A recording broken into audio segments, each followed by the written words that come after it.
오늘 이 시간에는 요한복음 16장 5절 이하의 말씀을 가지고 죄의 심판에 대하여라는 제목으로 잠시 말씀을 증거하도록 하겠습니다.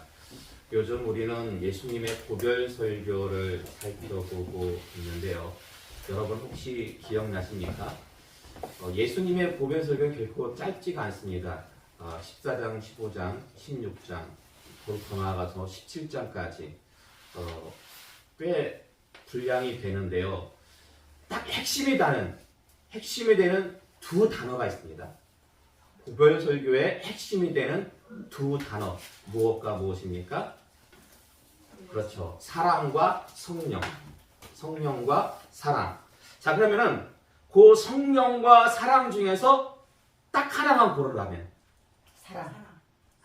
사랑. 예. 이 말씀 안에서, 말씀의 메시지 안에서는 사랑보다는 성령을 골라야 됩니다. 왜냐면은 지금 예수님 말씀의 메시지는 성령 충만과 사랑 충만을 강조하고 계세요. 그런데 성령 충만해야지만이 사랑 충만할 수가 있습니다. 그렇기 때문에 이 고별 설교 안에서 성령과 사랑 둘 다 핵심이 되는 단어인데 한 가지만을 고르라고 한다면은 성령이라고 할 수가 있습니다. 그래서 이 성령은 이 예수님의 고별 설교 중에서도 정말 핵심이 되는 단어인데, 여러분 성령은 누가 주시는 겁니까? 예수님. 하나님이 주시는 거예요? 예수님이 주시는 거예요? 하나님. 이 문제 가지고요 교회가 갈라졌어요.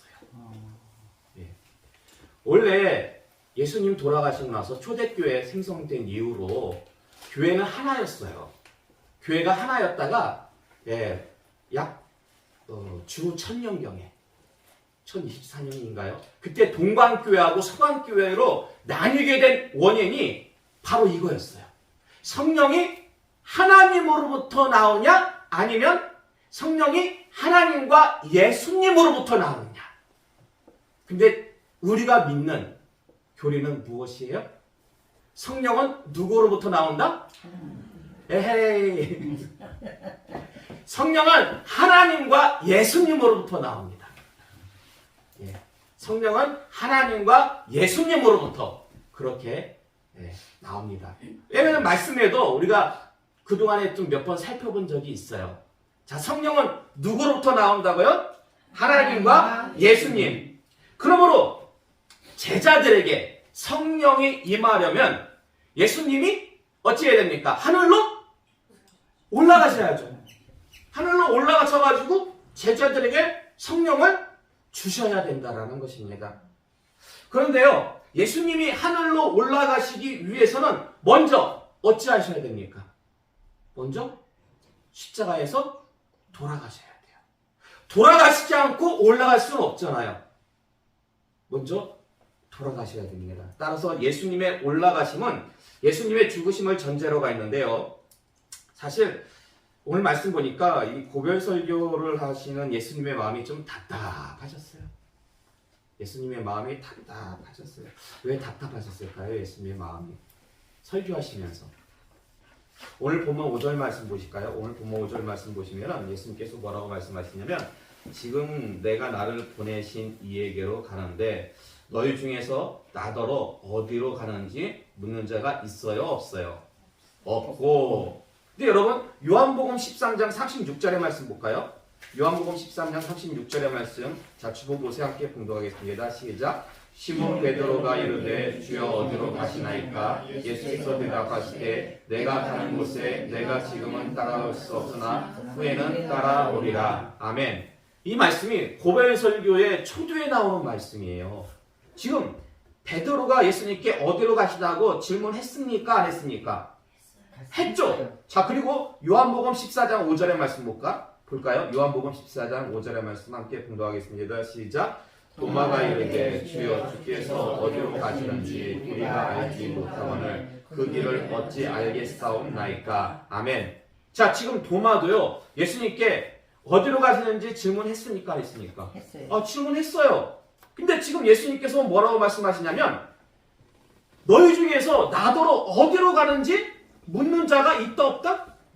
없다. 왜 이렇게 말씀하시는 걸까요? 베드로도 질문했고 도마도 질문했는데 왜 없다고 말씀하시는 걸까요? 사실 베드로와 도마의 질문은요, 그 예수님의 십자가 대속 죽음을 염두에 둔 질문이 아니었어요. 이게 무슨 말씀이냐면, 여러분, 예수님의 공생의 사역의 절정은 무엇입니까? 예수님 공생의 사역의 절정. 그렇죠. 십자가 대속 죽음이에요. 그러므로 이제 예수님이 아버지께로 돌아가신다라는 것은 이 사역의 절정인 십자가 대속 죽음을 통해서 사역을 완성하시겠다는 말씀인데, 이것을 베드로와 도마는 알았어요, 몰랐어요? 전혀 몰랐어요. 전혀 몰랐어요. 그래서 예수님이 아버지께로 돌아가신다니까 도대체 어디로 가시는지 그냥 피상적으로 어디로 가시는 겁니까? 어디로 가신다는 겁니까? 막연한 질문이었지 본질적인 질문이 아니었다라는 것입니다. 그러므로 지금 예수님은 제자들이 무엇 알기를 원하세요?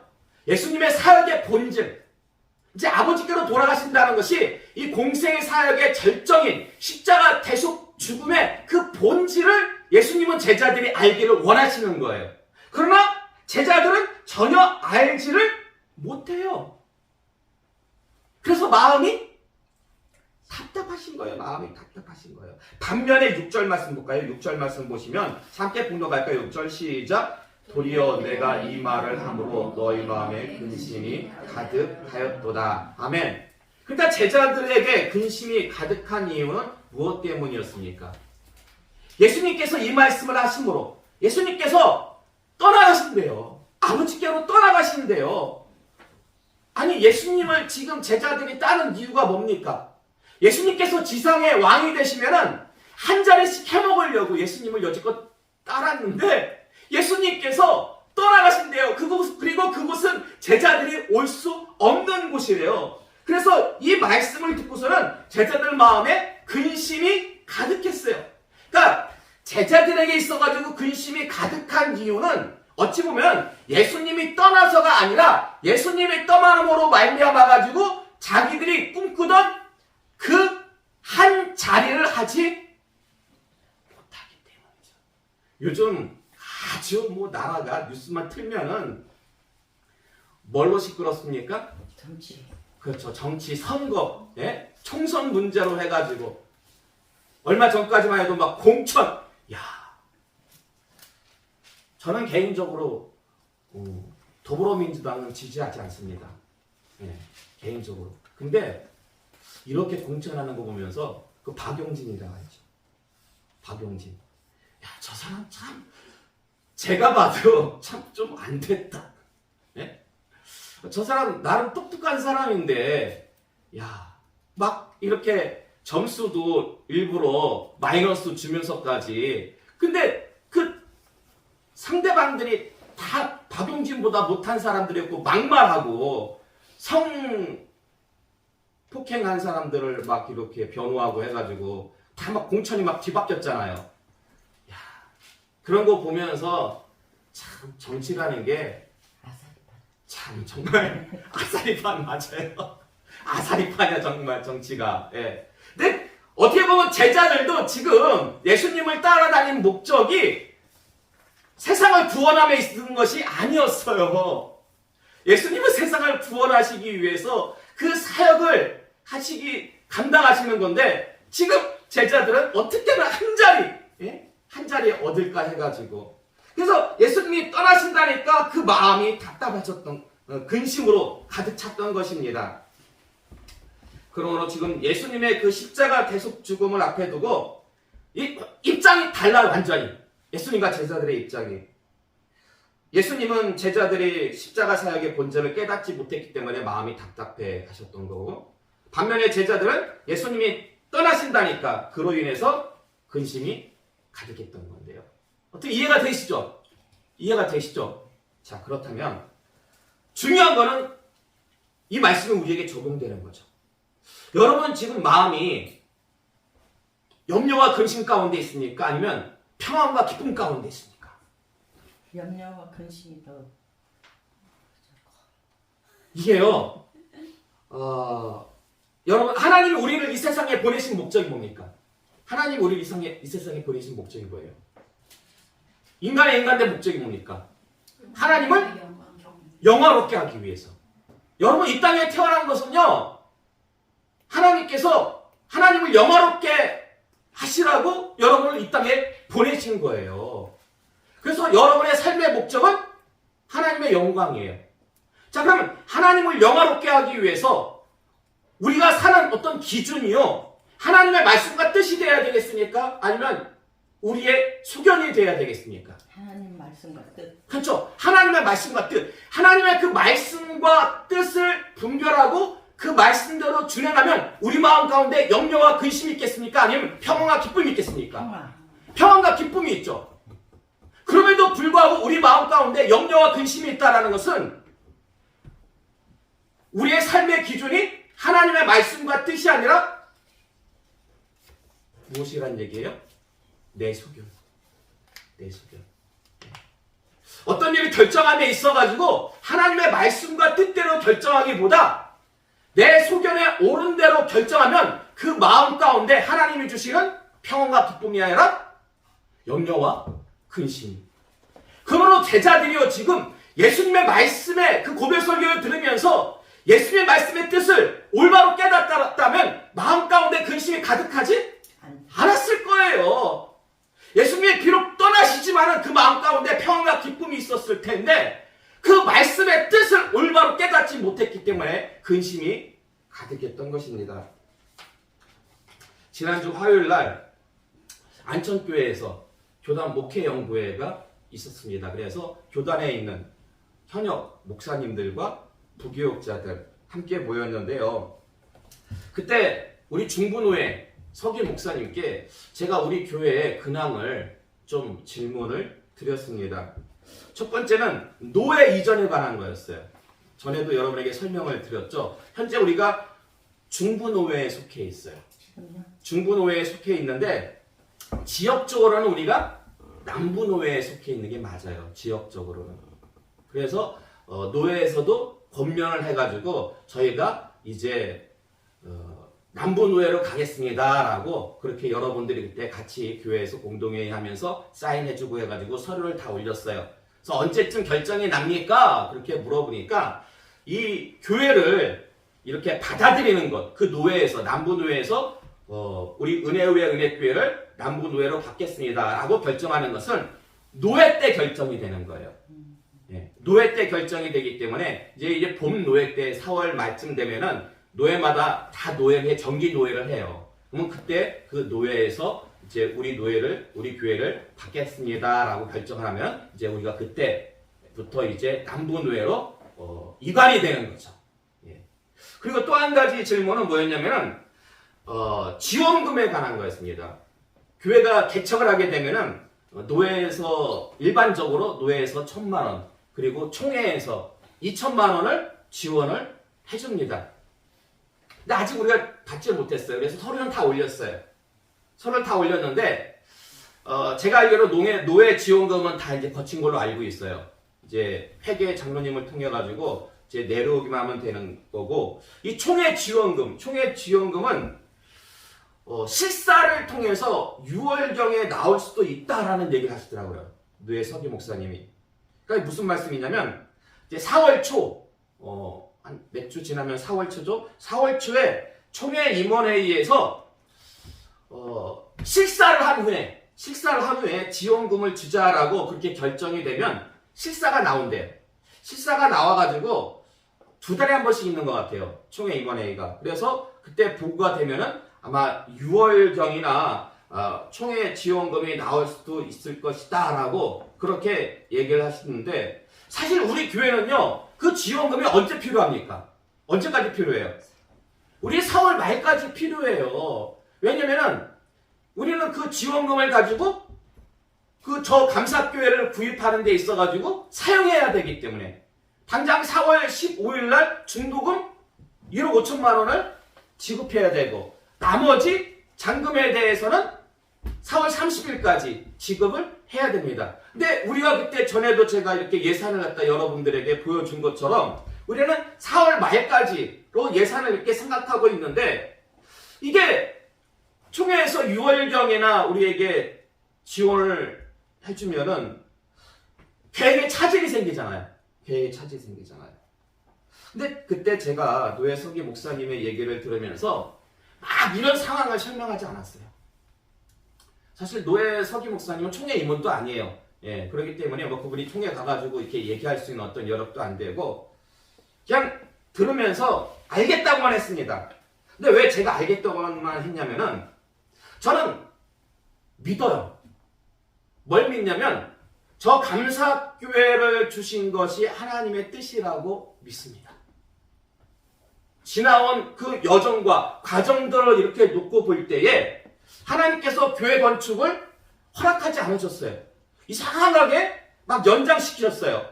그래서 더 이상 안 되겠다 싶어가지고 우리가 이제 건축 설계 사무소에다가 얘기해가지고 도면까지 딱 나온 시점에서 갑자기 감사교회가 어떻게 연이 닿아가지고 구입하게 되었습니다.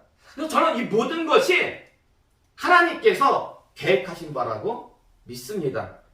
따라서 어떤 우리 인간적인 계획으로는 우리 어떤 교회의 어떤 계획으로는 4월 말까지 총회 지원금이 나오면 좋겠다. 근데 지금 6월에나 나올 수 있다. 이래서 어떤 큰 차질이 인간적인 생각과 계획 속에서는 있을 수가 있지만은 그러나 이 모든 것이 하나님의 뜻이라면은 하나님께서 아직 총회 임원에서 결정된 게 아니잖아요. 실사를 하겠다는 게. 실사 없이 혹은 더 좋은 방법으로 채워주실 것이라고 믿습니다. 왜 아멘 안 하세요? 아멘. 그래서 우리가 이런 마음 가지고 합심해서 간구하면 하나님께서 제 마음에 그 말씀을 그런 얘기를 들으면서도 염려와 근심이 생기지 않는 거예요. 다 막 당장 이거 돈 필요한데 이거 어떻게 해야 되지? 다 하나님이 하시는 거잖아요. 하나님 거잖아요. 예. 하나님의 것이고 하나님의 교회를 세우는 거예요. 내 집을 사는 게 아니고 내 집을 세우는 게 아니고 하나님의 집을 세우는 거예요. 예. 그렇기 때문에 하나님이 하실 줄로 믿습니다. 이 정말 우리가 합심해서 그래서 기도해야 될 줄로 믿습니다. 우리가 합심해서 기도하면 하나님께서 우리 교회 가운데 평안과 기쁨으로 채워주시리라고 믿습니다. 자, 이제 다시 오늘 본문 돌아와서 7절과 8절의 말씀 볼까요? 다시 한번 7절과 8절의 말씀을 우리가 함께 봉독하도록 하겠습니다. 시작! 그러나 내가 너희에게 실상을 말하노니 내가 떠나가는 것이 너희에게 유익이라. 내가 떠나가지 아니하면 보혜사가 너희에게로 오시지 아니할 것이요 가면 내가 그를 너희에게로 보내리니 그가 와서 죄에 대하여 의에 대하여 심판에 대하여 세상을 책망하시리라. 아멘. 자, 실상은 예수님이 제자들을 떠나가시는 것이 유익이래요. 왜요? 그래야지만이 누가 오세요? 보혜사. 그렇죠. 보혜사 성령이 오시기 때문에 예수님께서 올라가셔야지만이 성령을 보내주시니까요. 근데 성령님께서 오셔서 무엇을 책망합니까? 죄를 책망하시고 의를 책망하시고 심판에 대해서 책망하십니다. 그럼 왜 성령님은 죄에 대해서 의에 대해서 심판에 대해서 책망하시는 그 이유가 뭘까요? 그 이유가. 자, 이제 그 이유를 살펴보도록 하겠습니다. 9절 볼까요? 9절 말씀. 9절 말씀 함께 공독하겠습니다. 시작. 죄에 대하여라 함은 그들이 나를 믿지 아니함이요. 아멘. 그러니까 한마디로 얘기해서 예수님 믿지 않는 게 뭐다? 예수님 믿지 않는 게 죄입니다.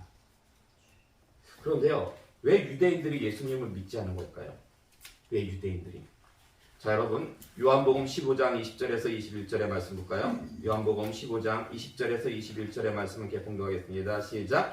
내가 너에게 종이 주인보다 더 크지 못하다 한 말을 기억하라. 사람들이 나를 박해하였은즉 너희도 박해할 것이요 내 말을 지켰은즉 너희 말도 지킬 것이라. 그러나 사람들이 내 이름으로 말미암아 이 모든 일을 너희에게 하리니 이는 나를 보내신 이를 알지 못합니다. 아멘. 그러니까 유대인들이 예수님을 믿지 않고 오히려 박해한 것은 무엇을 몰라서? 그렇죠. 예수님을 누가 보냈어요? 하나님을 몰라서 그래요.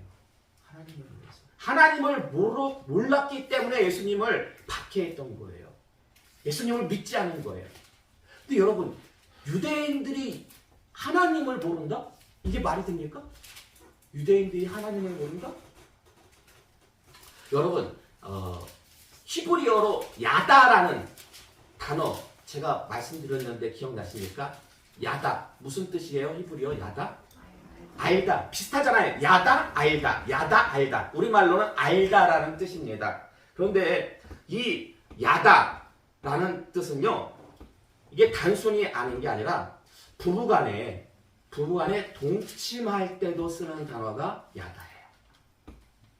그래서 그만큼 친밀한 관계가 야다라는 거예요. 하나님을 안다라는 것은 단순히 지식적으로만 아는 게 아니에요. 성경에서는 하나님을 안다고 표현할 때 이 야다라는 단어를 써요. 이 야다. 하나님을 말씀으로만 달달 외워서 아는 그런 하나님이 아니라 체험적으로 하나님께서 우리 인간을 만드실 때에 유일하게 어떤 모양으로 만드셨어요? 하나님의 형상으로. 왜 사람만을 하나님의 형상으로 만드셨어요? 하나님과 교제하기 위해서. 그렇죠. 교제하기 위해서. 그래서 그 친밀한 교제를 하는 것이 뭐다? 바로 야다예요. 하나님과 친밀한 교제. 부부 사이와도 같이. 그래서 여러분 이사야서 54장 4절에서 5절의 말씀 볼까요? 이사야서 54장 4절에서 5절의 말씀 함께 공독할게요. 시작. 두려워하지 말라. 내가 수치를 당하지 아니하리라. 놀라지 말라. 내가 부끄러움을 보지 아니하리라. 내가 내 젊었을 때의 수치를 잊겠고 가부 때의 치욕을 다시 기억함이 없으리니 이는 너를 지으신 이가 내 남편이시라. 그의 이름은 만군의 여호와시며 내 구속자는 이스라엘의 거룩한 이시라. 그는 온 땅의 하나님이라 일컬음을 받으실 것이라. 아멘. 만군의 여호와가 우리의 누가 되시는 거예요? 남편이 되신대요. 만군의 여호와가 성도의 남편이 되는 거예요. 성도의 남편이 돼요. 자, 그렇다면은 하나님을, 우리 남편 되신 하나님을 친밀하게 아는 방법이 뭡니까? 예? 친밀하게 교제를 나눌 수 있는 방법은 뭐예요? 우리 남편 되신 하나님, 예? 기도하고, 예, 말씀하고. 자, 하나님을 인격적으로 친밀하게 아는 가장 큰 방법은요, 물론 기도도 포함돼요. 근데 가장 크고 확실한 방법은 하나님 말씀에 순종하는 거예요. 하나님 말씀에 순종하는 거. 여러분, 성경은 구약과 신약으로 되어 있잖아요. 구약과 신약으로 되어 있잖아요. 그러면 자, 하나님 말씀에 순종하는 것이 하나님을 아는 것이라고 했는데 이 구약 말씀의 핵심은 뭡니까? 구약 말씀의 핵심. 순종인 것 같아요. 구약 말씀의 핵심. 좀 더 자세하게. 네? 좀 더 자세하게. 사랑입니다. 그렇죠. 구약 말씀의 핵심은 그 613가지 율법의 핵심은 하나님 사랑과 이웃 사랑이에요. 이웃 사랑. 그럼 신약 말씀의 핵심은 뭐예요? 신약 말씀의 핵심. 예수님께서 주신 새 계명은 뭐예요? 서로 사랑하라. 서로 사랑하라. 구약 말씀의 핵심은 하나님 사랑과 이웃 사랑. 신약 말씀의 핵심은 서로 사랑. 아니 목사님, 근데 왜 신약에서는 하나님 사랑이 빠졌나요? 왜 예수님께서 주신 새 계명에는 왜 하나님 사랑이 빠졌어요? 여러분 왜 빠졌어요? 서로 사랑하라. 인간과 인간 서로.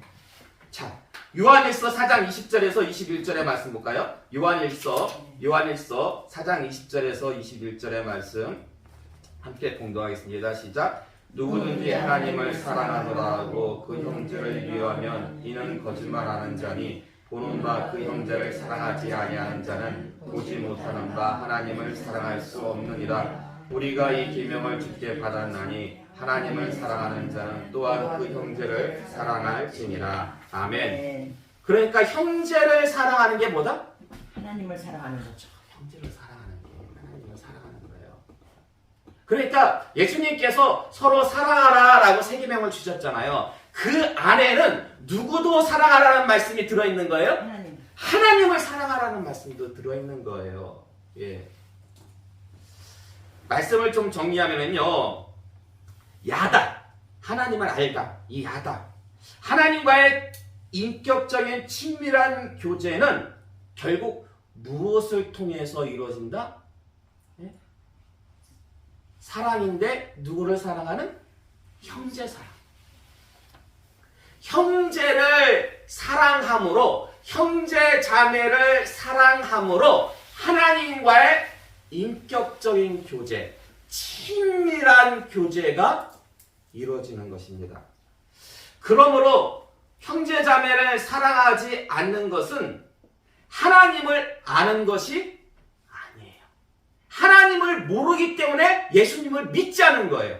결국 예수님을 믿지 않고 예수님을 십자가에 못 박은 것은 원인을 따지고 들어가 보면은 형제 자매를 사랑하지 않았기 때문이에요. 예. 여러분, 형제 자매를 사랑하지 않는 것이요, 단순히 하나님을 모르는 것에 그치는 게 아니에요. 하나님을 모르는 데서 그치는 것이 아니라 형제 자매를 사랑하지 않으면 마귀에게 속한 자가 돼요. 마귀에게. 좀 전에 우리가 봉독한 요한일서 4장 20절의 말씀을 보니까요. 하나님을 사랑한다고 하면서 형제를 미워하는 자는 뭐 하는 자다? 거짓말하는 자예요. 거짓말하는 자. 저 하나님 사랑, 여러분 중에서 하나님 사랑하지 않는 분 계십니까? 여러분, 하나님 사랑해요? 안 사랑해요? 사랑해요. 하나님 사랑하죠? 근데 하나님 사랑한다고 하면서 미워하는 사람이 있으면은 그거는 하나님을 사랑하는 게 아니고 거짓말하는 거래요. 거짓말하는 거예요. 여러분, 미워하는 사람 있어요? 없어요? 대답하지 않는 거 보니까 있어. 대답하지 않는 거 보니까 있어. 그런데 형제를 사랑하지 않는 것이요, 예, 거짓말하는 거래요. 자, 그리고 요한일서 3장 15절의 말씀 볼까요? 요한일서 3장 15절의 말씀 함께 공독하겠습니다. 시작. 그 형제를 미워하는 자마다 살인하는 자니 살인하는 자마다 영생이 그 속에 거하지 아니하는 것을 너희가 아는 바라. 아멘. 형제를 미워하는 자는 뭐 하는 자다? 살인하는 자래요. 형제를 미워하는 자. 그러니까요, 형제를 미워하는 자는 살인하는 자요, 거짓말하는 자입니다. 자, 이건 제 말이 아니라 성경에 나와 있는 말씀이에요. 형제를 미워하는 자는 살인하는 자요, 거짓말하는 자예요. 근데 요한복음 8장 44절의 말씀 볼까요? 요한복음 8장 44절의 말씀 함께 봉독하겠습니다. 시작. 너희는 너희 아비 마귀에게서 났으니 너희 아비의 욕심대로 너희도 행하고자 하느니라. 그는 처음부터 살인한 자요 진리가 그 속에 없으므로 진리에 서지 못하고 거짓을 말할 때마다 제 것으로 말하나니 이는 그가 거짓말쟁이요 거짓의 아비가 되었습니다. 아멘. 처음부터 예수님께서 말씀하시기를 처음부터 살인한 자요 거짓의 아비는 누구다? 마귀. 근데 좀 아까 형제를 미워하는 자가 살인하는 자요 거짓말하는 자래요. 그런데 처음부터 살인한 자요 거짓의 아비는 마귀래요. 그러므로 형제를 미워하는 자는 하나님께 속한 자가 아니라 누구에게 속한 자다? 마귀에게 속한 자예요. 여러분, 마귀에게 속한 자가 예수님 사랑하겠습니까? 예수님은 어떻게 사랑해요? 하나님을 사랑하지 않는 거예요. 그래서 요한복음 15장 23절에서 24절의 말씀 볼까요? 요한복음 15장 23절에서 24절의 말씀 함께 보겠습니다. 시작. 나를 미워하는 자는 또 내 아버지를 미워하는다. 내가 아무도 못한 일을 그들 중에서 하지 아니하였더라면 그들에게 죄가 없었으려니와 지금은 그들이 나와 내 아버지를 보았고 또 미워하였도다. 아멘. 그러니까 유대인들의 죄는요, 예수님을 믿지 않은 것뿐만 아니라 예수님을 미워한 것인데요. 예수님을 미워한 건 누구를 미워한 거예요? 지금 예수님이 뭐래요? 나와 내 아버지를 미워한대요. 그러니까 유대인들이 결국 누구를 미워한 거예요? 하나님을 미워합니다. 단순히 하나님을 모르는 거에서 그친 것이 아니라 형제를 사랑하지 않음으로 하나님을 모르는 것에 그치는 것이 아니라 하나님을 미워하게 된 거예요. 이게 얼마나 무서운 말씀입니까? 누구보다도 하나님을 잘 믿는다고 섬긴다고 말씀을 다 외워요. 세상에나. 말씀을 달달 외워요. 근데 달달 외움이 무슨 소용입니까? 형제를 사랑하지 않음으로 하나님을 미워하는데 그건 죽은 믿음이에요. 하나님께서 원하시는 것은 죽은 믿음이 아니에요. 산 믿음입니다. 산 믿음. 그래서요, 오늘 본문 9절 말씀 있잖아요. 오늘 본문 9절 말씀이 뭐예요? 죄에 대하여라 함은 그들이 나를 믿지 아니하며, 이 말씀은 이렇게도 바꿀 수가 있어요. 제가 볼 때에 죄에 대하여라 함은 그들이 나를 어찌하지 아니하며, 사랑하지 않는. 그렇죠. 사랑하지 아니하며, 그렇게도 바꿀 수가 있다는 거예요. 네? 사랑하지 않기 때문에 믿지 않는 거예요. 근데 또한 이렇게도 바꿀 수가 있어요. 죄에 대하여라 함은 그들이 누구를 사랑하지 않으며, 하나님을 사랑하지. 더 나아가서 형제를 사랑하지 않아요. 형제를 사랑하지 않음이 결국 예수님을 믿지 아니하며 결국 하나님을 미워함이잖아요. 그 모든 것의 시작점은 형제를 사랑하지 아니함으로부터 시작했다는 것입니다. 그게 죄예요. 그게 죄예요. 여러분 꼭 기억하세요. 형제 자매를 미워하는 거 그거 죄예요. 단순히 아주 작은 죄가 아니라 형제 자매를 미워하는 것은 하나님을 미워하는 거예요. 하나님을 미워하는 거예요. 하나님을 사랑하는 거 아니에요. 큰일 났죠 이제? 예? 어때요? 말씀을 들을수록 위로가 됩니까? 먹먹합니까? 예? 말씀이 부담이 되죠? 위로가 돼요. 위로가 돼요. 여러분 걱정하실 필요 없어요. 그래서 예수님이 하늘로 올라가시겠다는 거예요. 실상은 너희에게 유익이라. 실상은 너희에게. 우리 힘 가지고는 형제 자매를 사랑할 수 없어요. 나에게 그 사람이 어떻게 했는데, 얼마나 미운 짓을 했는데 내가 그 사람을 사랑할 수가 있어. 내 힘 가지고는 안 돼요. 그러나 보내주시는 성령을 받으면, 성령이 내 안에 충만하면은요, 누구까지도 사랑할 수가 있다? 원수까지도 사랑할 수가 있는 거예요. 원수까지도. 자, 이제 결론의 말씀을 드리도록 하겠습니다. 여러분, 이번 주간이 무슨 주간이에요? 오늘은 종려주일, 오늘 종려주일. 다음 주일은 부활주일. 그럼 이번 주간은 내일부터 한 주간은 고난주간이에요. 고난주간. 예. 그래서 오늘 많은 교회가 종려주일에 대한 설교도 하실 것이고 고난주간에 관한 설교도 하실 텐데요. 그러면 하나님께서 기뻐 받으시는 고난주간은 어떤 고난주간일까? 하나님께서 가장 원하시는 고난주간은 어떤 고난주간일까? 여러분, 하나님께서 가장 미워하시는 게 뭐예요? 하나님께서 가장 미워하시는 거. 죄를 미워하세요, 하나님은. 죄를 미워하세요, 하나님은.